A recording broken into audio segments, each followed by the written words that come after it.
Hey y'all. Welcome back. Welcome back. Welcome you all. Welcome back. You all already know what it is. Real Housewives of Potomac, season 5, and I know the episode this time, episode 12. All right.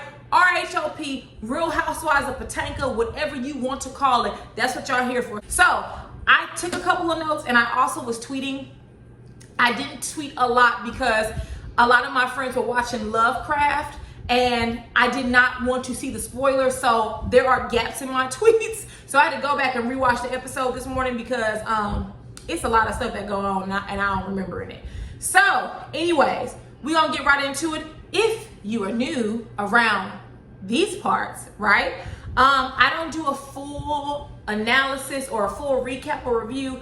I talk about only the things that are interesting and pertinent to me. So stick around, thumbs up the video, Kerbersher. Shout out to my home city for the accent, Kerbersher, and let's keep it moving. Anyways, we gonna start with Michael and Ashley. All right, y'all, we ain't gonna be spending a lot of time on Michael and Ashley.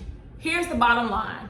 Michael was bamboozled by a young gold digger who knew what to do in order to lure Michael into her trap and to therefore be the recipient of millions of dollars. Ashley was very keen on the fact that this old man was desperate. I mean, look at Michael. He's not attractive. Who really wants Michael? He is not attractive. I'm not gonna say Michael lacks intelligence because I don't know that for a fact, but he's just not, he's just not all that, right? And so the only thing that would attract a woman to him is money. His personality sucks. It stinks. Like, he doesn't even have any charisma, my God. So Ashley was young, she wasn't dumb, she was full of cum, and she played on that bum, all right? So Michael, you got what you was looking for. You thought you were engaging in a youthful, dumb woman who would just do anything you wanted to. Little did you know, Ashley and that crackhead mama of hers had a plan to swindle you for your money. So listen, I tweeted, if your lifestyle isn't traditional, then you wouldn't be in therapy. Meaning that you have this non-traditional relationship where you all have, or you all welcome other people into your marital bed, which is always a bad idea. And now you're in therapy for it. It makes no sense. You know, I am married. I have more of a, I don't want to say traditional marriage because we're not traditional in that sense, but more of a, it's more traditional than non-traditional. It's not, we don't have an open marriage. There's not people welcomed into our bedroom or hotel, whatever it may be. We are monogamous. And I find it interesting that a lot of couples who start off with an open relationship, they end up divorced. Because that lifestyle only works for so long. You have to be truly committed to allowing your partner, or not even allowing, accepting that your partner sleeps with other individuals outside of you. And I heard that Ashley said there was rules that they could basically have threesomes and have sex together with outside people. But once you open Pandora's box, you really can't control any of the contents that come out of there, right? Like, you and Michael was swinging from here to New Mexico, and now you want him to settle down. I give Michael and Ashley, I think I tweeted this, I give Michael and Ashley 2 years tops. 2 years tops, because even when you listen to Michael, he kept referring to baby Dean as that baby, or the baby. He wouldn't even say my baby or baby Dean or Dean. He views the baby as something that got in the way of his fun. And Ashley lured Michael in with the fun, knowing that she was going to use her being a mom as an excuse. I don't really feel Ashley has changed. I don't really feel she has grown. I think this was part of her bag of tricks. She knew that it didn't take much to lure a simpleton like Michael. He was a millionaire, he was ugly, he wanted something hot and quote unquote exotic, although I don't feel like nothing, and I do mean nothing, is excited about Ashley. So I mean, he fell for the banana in the tailpipe, he fell for the trap, and here we are. Michael and Ashley ain't gonna make it beyond 2 years. And let me say this, I don't believe that Ashley would divorce Michael if he had another extramarital affair. I think she was perfectly fine with it, but I also believe that Ashley has tricked her family and friends prior to all the revelations flying out that they had a perfect marriage and that Michael was this perfect guy. I'm sure Uncle Lump Lump and her mama don't like the fact that they bring people into their bed and be screwing them down to the goddamn Trump Hotel. I'm sure they don't like that. So moving on, Wendy and Eddie, they plan a sip and see for their cute baby girl Cameron. Y'all, I hate the way her name is spelled. I thought it was Carmen. It's Cameron. I'm exhausted with all these fancy ways to spell names, but the name my baby is her, so I'm gonna leave it alone. I don't like the museum they plan to have the sip and see in. It looked real cheap, and I know Wendy and Eddie has money. I just expected something more sharp, more clean, more pristine, more modern. You know, the museum had, you know, bookshelves and these old desks that were wooden. I find it interesting that Eddie's family does not speak to him at all, and I think there is something more to that story. I don't think Wendy and Eddie are being forthright about what's going on. If Wendy is on here for a second season or her second season, I think they should dig a little deeper and really tell what's going on, you know? How nosy of me. Tell your business so I can be entertained. It's something more. I just don't believe that Wendy's mother and his mother, they had a falling out, and then basically all of his family excommunicated him. That is very difficult for me to believe, but also I am not Nigerian and I am not very well versed in Nigerian culture, so I can't say that that's not or is the norm.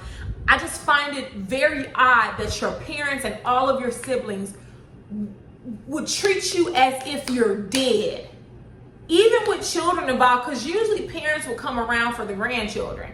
But not even then. I mean, that's some low down dirty shit right there. And you all have decided to excommunicate this man because he married a woman you didn't like. Y'all need to get over that shit. That shit is so freaking petty. I mean, like, I just couldn't imagine my parents treating me like that, or my in-laws treating my husband that way. Like, I just couldn't imagine. Like, I'm not gonna talk to you because you married someone I don't like. It's more to that story, and they're not giving it all to us. So next season, I want them to pour up the tea and tell us what's going on, because that ain't it. Moving on. Quickly, Candice, she's crying. She's getting ready, you know, do a statement because they getting ready to sue Monique. Good. Cry. Pretend. If it were me, honey, every time the camera saw me, I'll be in the corner doing like this. I'm so scared of Monique. I don't want her to take me anymore. I'm telling you all, I would play it up. Every time the camera hit on, I would be sitting there rocking like this in my chair, looking around. I'm telling you, I would. There's one better than me, because I just wouldn't be dabbing no tears away, honey. I'll be rolling around the floor. I'll be snatching my clip-ins out. Honey, y'all will see a show, okay? I will let the court know, ma'am, I am distressed. I am under emotional duress, okay? So Candice, dab them tears. You know, tell the folks that you around here writing positive affirmations. Do what you gotta do, sis. I ain't even mad at it. Moving on, Karen and Ray. So here's the thing about Karen and Ray. I really do appreciate the transparency that Karen has had over the past few seasons. I appreciate her really digging in to her relationship, and it was an honest one. I mean, if you juxtapose this conversation to Ashley and Michael, conversation was full of bullshit. Let me back up. When Michael said that he cheats on Ashley because of some shit that happened when he was a child, because his father was hard on him, that's some bullshit. I don't believe it. Is it possible? Yes. Is it plausible? No. Michael cheats because that's what he wants to do, and that was the agreement they had. Juxtapose that to Ray and Karen, it was an honest conversation and a difficult one, because if you all have been with anyone for an extended amount of time, 5 years, 7 years, 10 years or more, you know that your mate, your spouse, your partner will change. It is inevitable. They, especially if you meet them while they're young, but even if you don't, people grow, people change, people begin to have different interests. And when you are in a committed relationship, you have to then navigate those uncharted waters to figure out, okay, this is who my partner is becoming. Do I like it? Do I not like it? Am I able to deal with it? What am I supposed to do? It can be a very frustrating place to be in. I've been there, and it is very difficult because you find yourself saying, well, wait a minute, I fell in love with this person. Well, who is this person? Hello, nice to meet you. Where you come from? And you have to end up adjusting, right? And then you also have to end up learning, well, this person isn't a totally different person. They have a few different new interests, or some of the old interests that bonded us are no longer there. So you have to end up working it out. Karen has changed. Everyone changes. Has the show changed, Karen? Yes, absolutely. I've told you guys before, one of my undergraduate degrees, I'm starting to sound like Wendy, right? One of my undergraduate degrees is in sociology, which is at the base level is the study of people in groups. And I don't care who it is. I don't care how real they say they are. Everyone changes when they get around a particular group. I feel that Karen, I mean, not in a bad way, but she has changed. She's more ambitious. And Ray did not marry Karen for her ambition. He married her because she was young, because he thought she was fine. Shade. He married her so she could take care of him and the children. And now that's not happening. Karen has her own aspirations. She has her own desires. She wants to discover herself outside of being Ray's wife or being her children's mother. She wants to rediscover who she is at this age, being on a reality TV show and releasing a perfume and being successful. And there's nothing wrong with that, but I think they have to figure out how to make it work. It was a very transparent conversation. It was a very honest conversation. So I'm not mad at it. Kudos. I like it. I like their conversation much more than I did Ashley and Michael's. I feel like every time Ashley comes on the screen, it's fake. It's a politician. It's her pontificating. Nothing is very real about Ashley, and I dislike that. But I did appreciate the honesty with Karen and Ray, and that was a real conversation. Those are real conversations that married people have, or people who've been in long-term relationships have. And I just want to say something. Ray, when Karen said that, I think she said something to the effect of she built this success, and he said we, and she said we.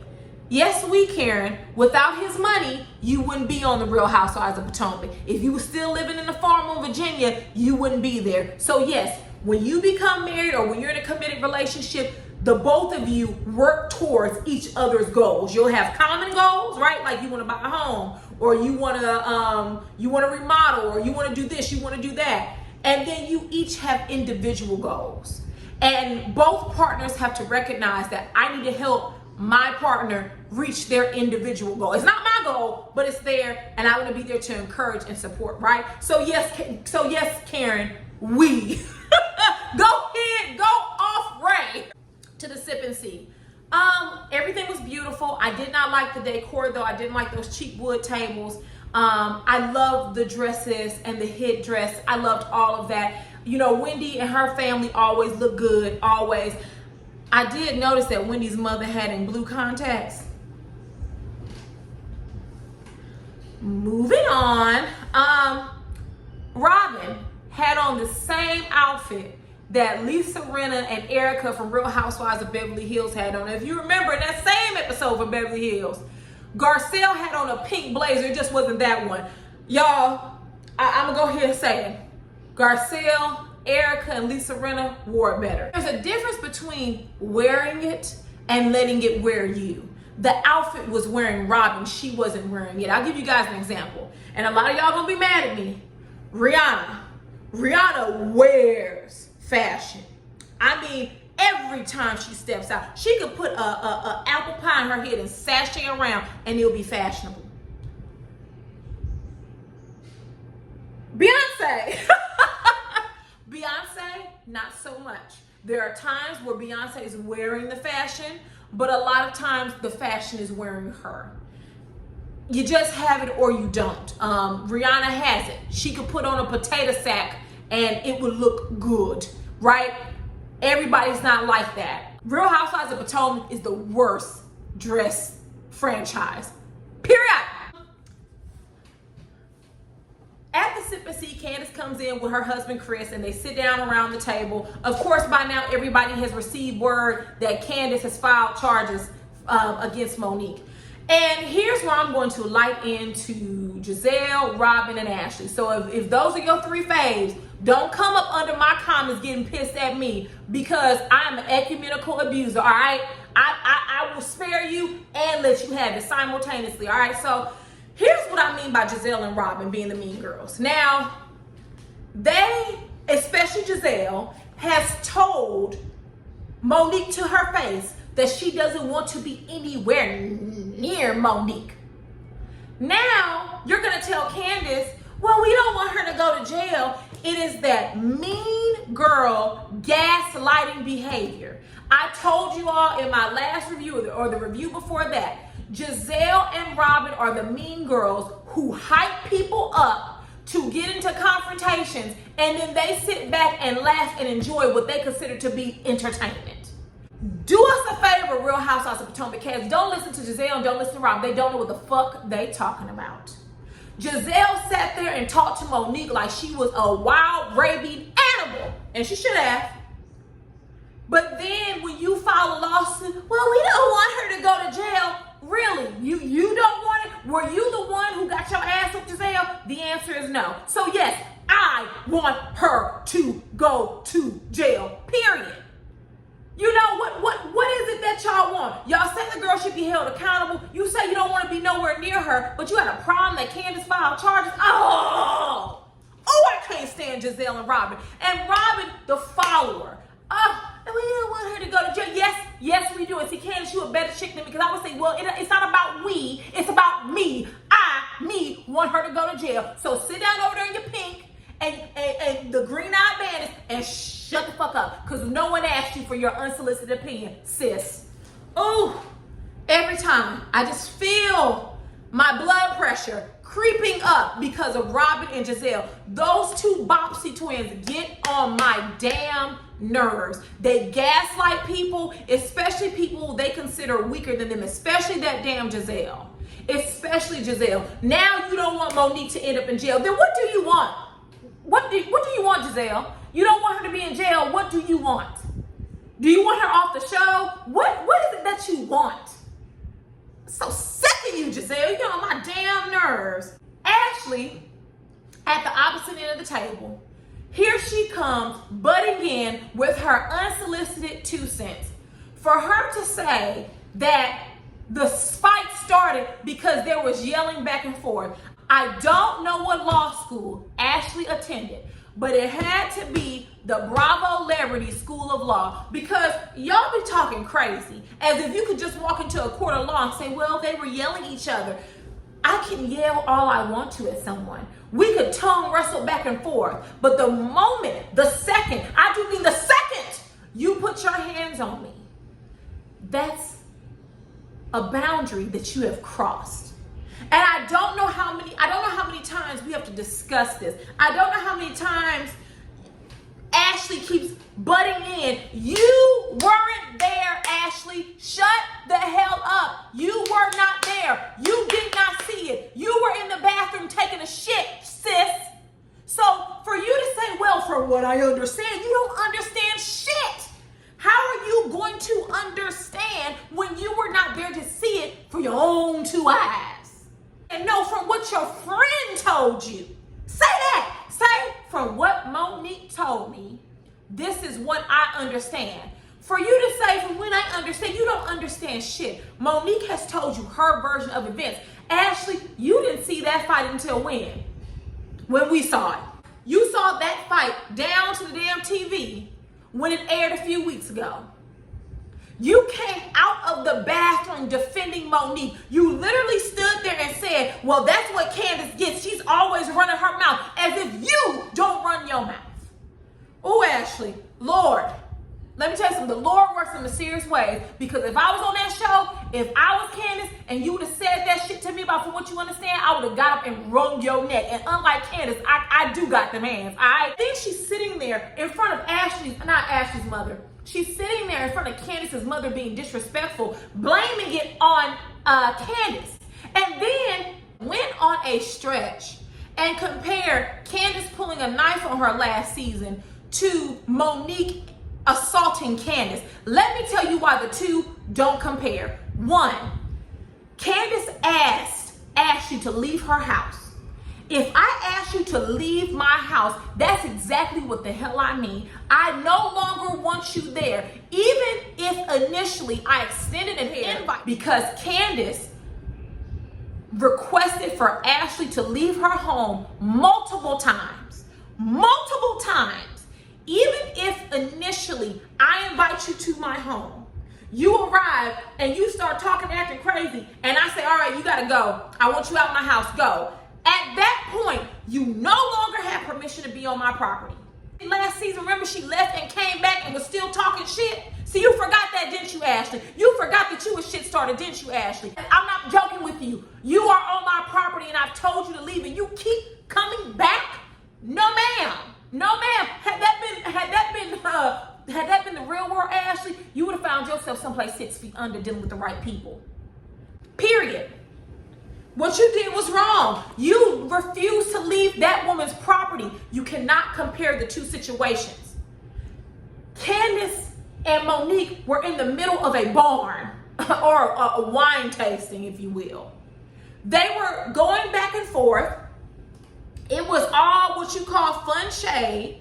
And Monique took it too far. She assaulted Candice, period. Candice throwing a butter knife at you, you lucky that's all you got thrown out. That is not the same thing. And I know a lot of people hate Candice. I know Candice is not the fan favorite, but you cannot sit here and compare the two because they are not the same situation. Ashley, you refused to leave that woman's property. And had this been the real world, you would have found your ass beat on the side of the road someplace.